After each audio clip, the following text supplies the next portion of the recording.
Fazer uma pergunta do Adem Santos aqui. A gente tá falando aqui de pop-punk, dessas coisas todas, e ele pergunta o que você acha do rótulo pop rock.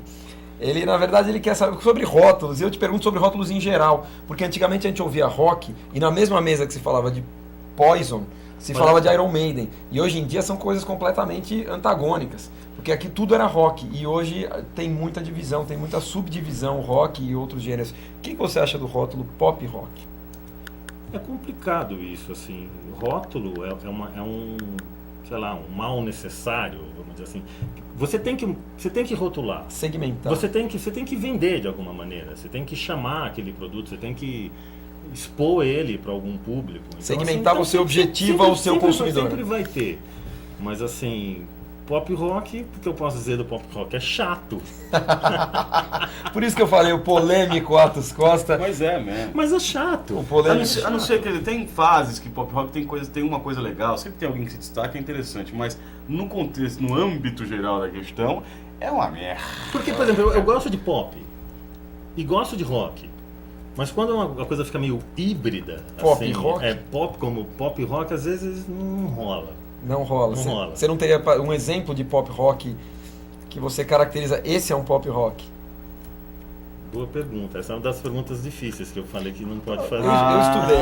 Entendi. Então vamos. Pelas perguntas do chat aqui. Sabe por quê? Eu falei esse negócio de rótulo, de venda, ele falou em venda de produto e tal. O Atos, a gente divulga, a gente anunciou ele aqui. Atos, a gente anunciou ele aqui como músico, como produtor.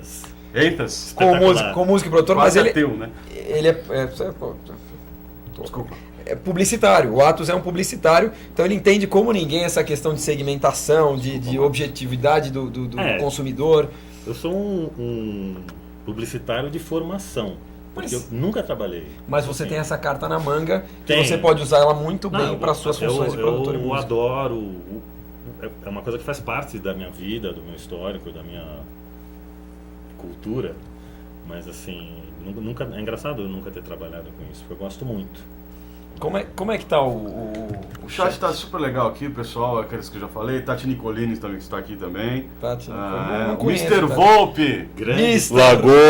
Lagoa. Deixa eu aproveitar para anunciar, dia 8, Mr. Volpe aqui no Lounge Cultural, fazendo um programa especialíssimo sobre o estoque com outras participações. Mr. Volpe, estamos esperando, hein, meu amigo? Então, eu vou até fazer umas perguntas que eles mandaram pra gente aqui. A Tati Nicolini mandou: Atos, gostaria de saber o que você mais preza na vida. Beijos.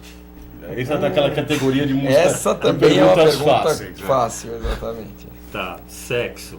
Eu prezo sexo.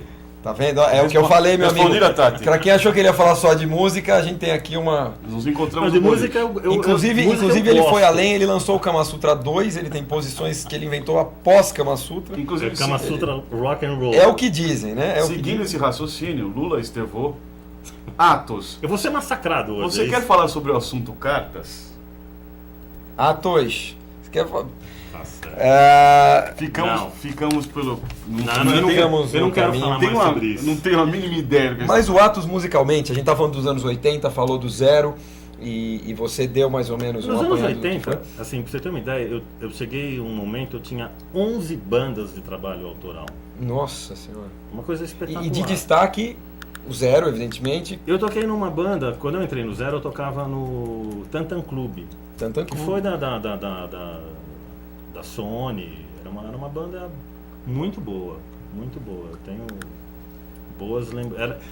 O Tantan Club foi uma coisa engraçada, que quando entrou essa invasão de Brasília, com uma coisa mais politizada, com um texto mais duro, a gente era mais romântico, sabe? Então a gente pegou a contramão.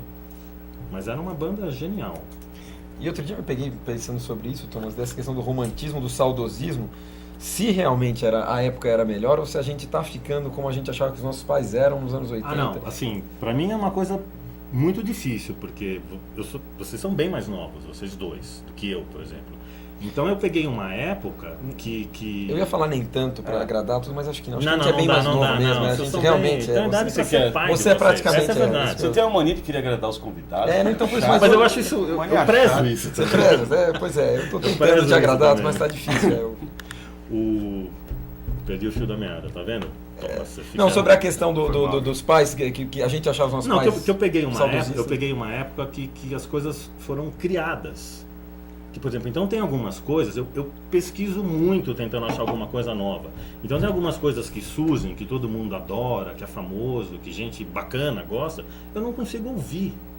Por exemplo, pra mim, sei lá, falar de gringos, pra ficar... Por exemplo, Jack Johnson. Todo mundo adora Jack Johnson. Pra mim é aquela coisa mais velha do universo. Você tem que estar na praia e bem chapado. É verdade. Eu descobri, eu nunca gostei de reggae. Reggae, assim, nunca gostei muito de reggae. Mas, um dia eu fui pra Garopaba, sentei ali, comecei a tomar cerveja, olhando aquelas meninas de biquíni. Não, de Garopaba eu gosto de qualquer música que você... Então, qualquer música. Qualquer música é boa em Garopaba. Entendi, agora entendi. Tá certo. Entendeu? Mas tem... Não, eu tô tirando sarro, mas na verdade tem lugares, tem climas que você tem que entender qual é o contexto que aquela música está inserida. Mas eu prefiro ainda ouvir o original. Claro, sim, sempre. Sabe, porque eu comprava o disco de quem inventou aquilo quando ele saiu. Sabe, ficar... Eu tenho um amigo, por exemplo, era um ex-aluno, um grande amigo, Felipe, por exemplo, ele falava do Tribal Tech. Que eu tenho essa viagem também, mais... Scott Henderson. Scott Henderson, aquela coisa, eu não consigo ouvir. Eu não gosto. Ele falava assim, mas por que você não gosta? Aí eu falei, você conhece Mahavishnu Orquestra? Ele falou, não. Eu falei, tudo bem, então vamos em casa. Aí eu coloquei pra ele e na segunda música ele parou e falou assim, entendi. Não, mas você sabe, não entendi, ficou claro. Ficou vai claro ouvir Return to Forever, vai ouvir o Weather Report. Alfonso Monzon, que tem aquela briga. O Scott Henderson também, eu acho que é o tipo do guitarrista que ele é uma mistura de todos os outros guitarristas.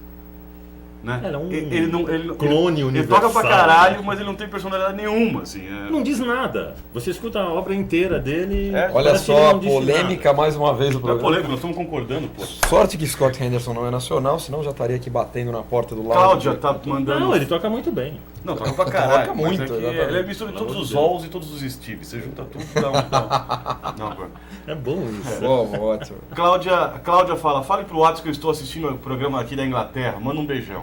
Minha prima, que maravilha. Cláudia está aí. Vendo? Quero aproveitar também para mandar um abraço para Sandra da Casmanas, que acho que está assistindo também, que coincidentemente parece que estudou contigo, publicidade, essas coisas todas, e falou que não ia perder o programa de hoje de jeito nenhum. A gente tá falando aqui dos anos 80, desse tá virando um programa saudosista, anos 80 e tal, mas o Watts não brecou nos anos 80 e voltou hoje pro lado cultural. Ele invadiu os 90 e ali você foi com o André Cristóvão, você foi com Rita Lee, fez a banda Dona Xepa, que hoje é Lady Xepa, que inclusive a gente vai falar mito, né? Que é um grande mito, mas que está voltando. Então o Atos está nativa como baterista, não está só falando do passado, mas ele está nos dias de hoje tocando também. Conta um pouquinho desse anos 90, de tocar com Rita Lee. Ali você começou a tocar com artistas já, a ser músico de apoio de artistas mesmo. Isso foi... Eu tenho uma certa dificuldade, às vezes, não é tudo... É uma virtude muito boa você saber se vender. Eu não sou muito... Às vezes eu falho nisso. Marketing pessoal. Eu tentei entrar em alguns circuitos como músico e é engraçado, né? Você gravou com a Rita Lee, tocou com a Rita Lee e não conseguiu fazer isso? Não, porque foi uma coisa meio separada. Sabe, eu sempre fui assim, o meu rótulo, eu fui rotulado como artista.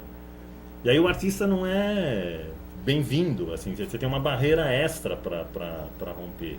Às vezes eu queria entrar em alguns lugares, mas imagina, o Atos não vai querer. Você disse por causa do comprometimento artístico, tipo, prefere um músico profissional que vai ganhar a paga dele lá e vai embora. É caixa fechado, acabou. Até você fica fora, eu sempre fico fora desse mercado. Eu não sei, talvez, eu acho que um dos motivos foi essa coisa eu tive algum feedback nisso, assim, de eu ser rotulado como um artista, sabe, então não consegui... Não conseguiu entrar como músico? Eu entrei, por exemplo, na Rita Lee porque na época a minha gravadora contratou a Rita Lee. Aí eu conheci a Rita Lee na festa na Pérgola do Copacabana Palace, a festa de contratação.